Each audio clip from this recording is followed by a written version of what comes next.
సచ్చిదానంద రూప పరబ్రహ్మ పరమాత్మ పదార్థం. యకారం ప్రాప్త్యర్థం అంటే ప్రాప్తి పొందేయడం. అలాగే ఆదిత్య, దీంట్లో కూడా అంతే. అకారం, దకార ఈకారం, తకార యకారాలు ఇవి తీస్తే అకారం మోక్షం, దికారం జీవునికి ప్రకాశము దీప్తి కలిగిస్తుంది. అంటే దికారం సూర్యుడి నుంచి వచ్చే వెలుగు అన్నమాట దీప్తి. జకారం దేహము మొదలను ఛేదించడం.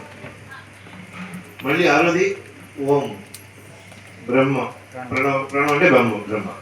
సో ఈ 6 అక్షరాలది చెప్పేది ఎట్లా ఉంటుందంటే, మనకి నీ వెలుగు ద్వారా మనకు బ్రహ్మ పదార్థాన్ని ఇచ్చి మమ్మల్ని మోక్షం ప్రాప్తిగా చెయ్యమని చెప్పి మనం కోరుకునేది ఓం హ్రీం గృహ సూర్య ఆదిత్యుడు.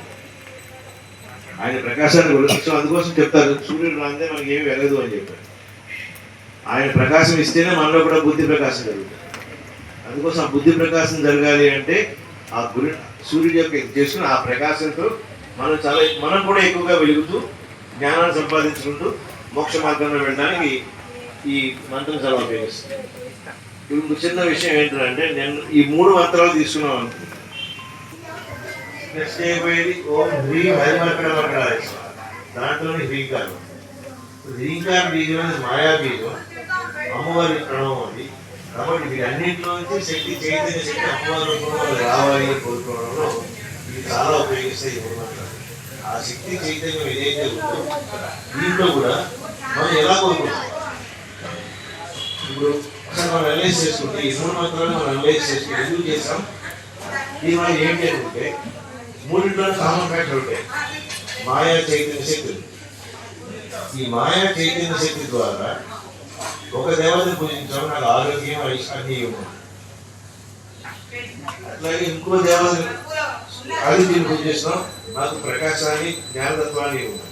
ఆ నారదుల వాళ్ళు రామ అని చెప్పారంటే పదం తిరగలేదు, వీడికి ఇలా తిరగలేదని చెప్పి మరా అని అన్నాడు. సో మరా అసలు అలా మక్కడం అయిపోయింది. ఆ మర అనే పదం రాముడిది. సో ఈ మాయా బీజం ద్వారా మనం రాముడి దగ్గరికి వెళ్ళి మన కష్టాలు తొలగించమని మరకట అంటే 2 సార్లు చెప్పుకుంటాం. అక్కడ చెప్పేటప్పుడు కూడా ఏం చెప్తున్నాం మనం, ఓం హ్రీం అక్కడ అయిపోయింది, మనకి 2 ప్రణవాలు అయిపోయాయి. హరి విష్ణు స్వరూప, మర రాముడు, కట. సో అక్కడ నాకు కష్టాలు, వెంకటేశ్వర స్వామిని వెంకట కూడా కట, కష్టాలు తొలగించమని. సో హరి మరకటకి వచ్చినోడికి వెంకట కూడా వచ్చిందంట. ఈ మరకట అంటే అక్కడ వెంకట తొలగించేట్టుగా, మనకు ఆరోగ్యం ఇచ్చేట్టుగా, మనకి బుద్ధి ఇచ్చేట్టుగా ఈ 3 మంత్రాల అనుసంధానం చేసి మనం ఈ సౌమనస్యాగం చేసుకుంటాం. అర్థమైందా మీకు అందరికీ ఎందుకు చేస్తున్నాం ఇది అన్నది? ఈ సౌమనస్యాగం మనం పెట్టుకున్న తర్వాత దీంట్లో మనం చూసుకునేది ఆరోగ్యం ఇవ్వాలి. బుద్ధి చైతన్యం ద్వారా ఆరోగ్యం ఉంటేనే బుద్ధి చైతన్యం మనకి. ఆరోగ్యం సరిగలితే బుద్ధి పనిచేయదు. సో బుద్ధిమాంద్యం రాకుండా ఉండడం కోసం ఒకరిని, నాకు ప్రకాశంగా ఉండాలి, నేను చైతన్యంతో ఉండాలని చెప్పి ఒకరిని. ఇంత అర్థం ఉంది. సూర్యుడే ప్రకాశం ఇచ్చేవాడు. ఆ ప్రకాశాన్ని సూర్యుడే ఎందుకు పెట్టినాడు? ఏ కాంతి ఇచ్చినా ప్రకాశం. ఆ కాంతి అయితే మనం బయటపడం. మనం బ్యూటిఫుల్గా తెలియాలి అంటే అర్థం ముందు నుంచి అర్థం ముందు లైట్ ఉండాలి. అలాగే సూర్యుడు ముందు ఉంటే మనకు ఆ ప్రకాశం కనబడుతుంది. అయినా ఆ ప్రకాశం ఇవ్వాలి. సో అందుకోసం ప్రకాశము, జ్ఞానం అన్ని ఏమో ఆయన్ని ఆ కష్టాలు తొలగించమని ఒకసారి, ఆరోగ్యం అని చెప్పి ఇంకొక ఆయన్ని ఇట్లా కోరుకుంటున్నాం.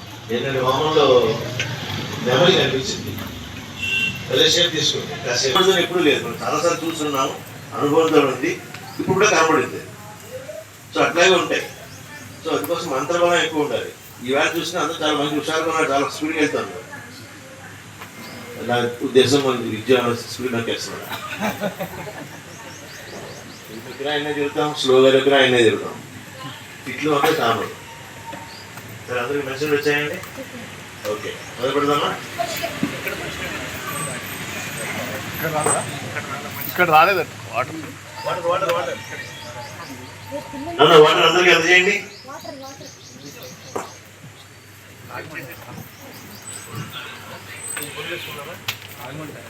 సెంటర్